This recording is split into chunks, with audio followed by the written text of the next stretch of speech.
श्रीपादराजम शरणम प्रपद्ये अध्याय 46. श्रीपादांच्या चरणपादुकेवरील मंत्राक्षतामध्ये वाढ. पादुकांची श्री भास्कर पंडितांना भेट. आम्ही भास्कर पंडिताकडून परवानगी घेऊन प्रयाणास सिद्ध झालो. भास्कर पंडित थोड्या वेळ ध्यानस्थ झाले. श्रीपादांच्या पादुका भास्कर पंडितांनी आपल्या देवघरात ठेवल्या होत्या. त्या पादुकांवर वाहिलेल्या अक्षता वाढत होत्या. ते पाहून आम्ही आश्चर्यचकित झालो. भास्कर पंडित म्हणाले, हे श्रोत्यांनो, श्रीपादांच्या लीला अगम्य आहेत.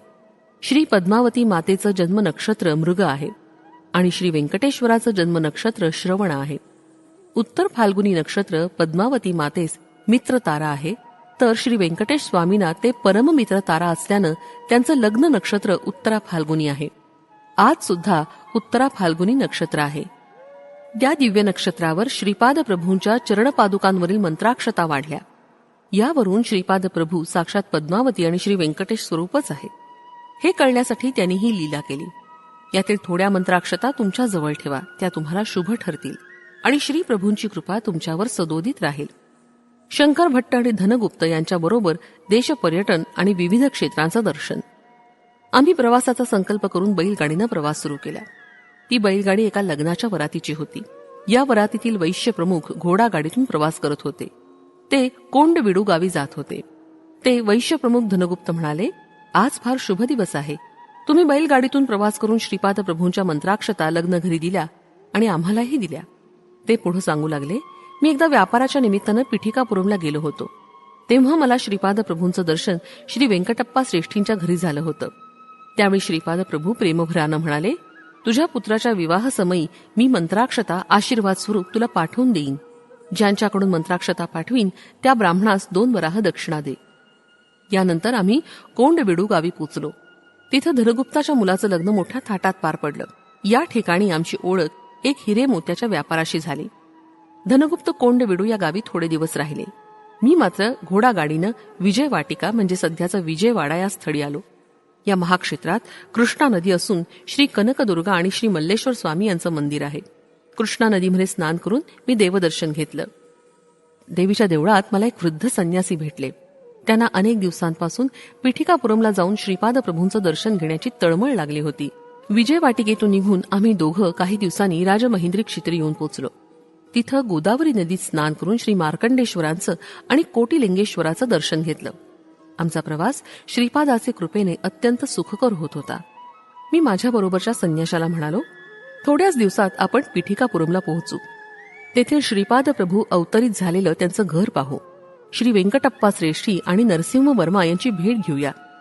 श्रीपादांचे आजोबा श्री बापनाचार्युलू यांचे आशीर्वाद घेऊ. श्रीपाद प्रभूंच्या माता सुमती महाराणी, पिता अप्पळराज शर्मा यांची भेट घेऊया. त्यानंतर आपण पिठिकापुरमहून कुरगड्डीस जाऊन श्रीपाद प्रभूंचं दर्शन घेऊ. संन्यासी अत्यंत आनंदित झाला होता. मार्गातील अनेक देवालयांचं दर्शन घेत आम्ही थोड्याच दिवसात पिठिकापुरमला पोहोचलो. श्री बापनाचार्युलूंच्या घरी आमची राहण्याची व जेवणा खाण्याची व्यवस्था झाली. श्रीपादांच्या अनेक बाललीला आम्ही भक्तजनांच्या मुखातून ऐकल्या. श्रीपाद प्रभूंच्या असंख्य लीलांचं वर्णन करणं सहस्त्रमुख असलेल्या आदिशेषाला सुद्धा कठीण आहे. तिथे माझ्यासारख्या यक्किंचित ब्राह्मणाची काय कथा. श्रीपादांच्या भक्तांचं कुरगड्डीस प्रयाण. श्री नरसिंह वर्माच्या धर्मपत्नीनं कुरगड्डीस जाऊन श्रीपादांचं दर्शन घेण्याचा संकल्प केला. याच संदर्भात त्यांनी श्री व्यंकटप्पा श्रेष्ठी आणि बापनाचार्युलूंबरोबर चर्चा केली. सर्वांनी मिळून एकमतानं कुरगड्डीस जाण्याचा निश्चय केला. श्रीपादांचे माता पिता सुमती महाराणी आणि अप्पळराज शर्मा आपल्या पुत्राच्या भेटीची अत्यंत उत्सुकतेनं प्रतीक्षा करत होते. या सर्व मंडळींनी 18 घोडागाड्या ठरवल्या. त्यात बसून सामानासह एका शुभदिनी प्रातःकाळी सर्वांनी प्रयाण केलं. पिठापुरम ते कुरगड्डी अंतर बरंच असल्यानं प्रवासास कित्येक दिवस लागणार होते. सुमती महाराणीस आपल्या लाडक्या पुत्राचं मुख केव्हा एकदा पाहिन असं झालं होतं. त्यांच्या आठवणीनं त्या मातेच्या डोळ्यात पाणी तरळलं. सर्वांनी तिला आपण श्रीपादांना लवकरच भेटणार आहोत ना असं सांगून तिचं समाधान केलं. प्रवास चालूच होता. आई वडील आजी आजोबा यांना श्रीपाद प्रभूंचं पुनर्दर्शन. सर्वांतरयामी आणि मायानाटक सूत्रधारी असलेले त्रिकालदर्शी श्रीपादांना बसल्या ठिकाणी पिठिकापुरमहून येणारी मंडळी घोडागाडीसह दिसत होती. प्रातःकाळी निघालेल्या गाड्या दुपारचे 12 वाजेपर्यंत चालतच होत्या. अचानक एक अद्भुत घटना घडली. गाडीवानासह सर्व मंडळींना एकदम मूर्छा आल्यासारखी वाटलं. त्या सर्वांना आपल्या गाड्या आकाशमार्गानं जात असल्यासारखा भास झाला. थोड्या वेळानं मूर्छा गेल्यावर आम्ही पाहिलं तर एका अनोळखी प्रांतात आल्याचं जाणवलं. गाडीतून खाली उतरून तो कोणता प्रांत आहे ते आम्ही पाहू लागलो. रस्त्यानं येणाऱ्या एका वाटसरूस ते कोणतं गाव आहे ते विचारलं. तो म्हणाला, महाराज, हे पंचदेव पहाड गाव आहे. आज गुरुवार असल्यानं आम्ही श्रीपाद प्रभूंच्या दर्शनास गेलो होतो. त्या महाप्रभूंनी त्यांच्या दर्शनास आलेल्या प्रत्येक भक्ताला क्षेम कुशल विचारून त्याच्या आधिव्याधी दूर केल्या. दर्शनास आलेल्या सर्व भाविकांसाठी जेवणाची उत्तम व्यवस्था होती. असं सांगून तो वाटसरू आपल्या मार्गानं निघून गेला. आम्ही प्रातःकाळी पिठापुरमहून घोडागाडीनं निघालो होतो. आता दुपारचे 12:30 वाजले होते आणि एवढ्या थोड्या वेळात इथं कसं काय येऊन पोचलो याचं महद आश्चर्य वाटत होतं. आम्ही नावेतून नदी पार करून कुरगड्डी गावात प्रवेश केला. हे स्वप्न आहे का वस्तुस्थिती याचा आम्हाला भ्रम पडला होता, परंतु ही वस्तुस्थिती होती. आम्ही सर्वजण प्रभूंच्या दरबारात गेलो.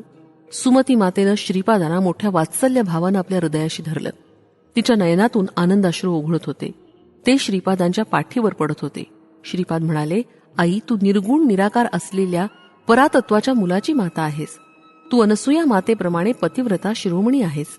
असं म्हणून त्यांनी आपल्या हातानं मातेचे अश्रू पुसले. श्रीपाद श्री वल्लभांचा जय जयकार असो. फलश्रुती त्वरित विवाहासाठी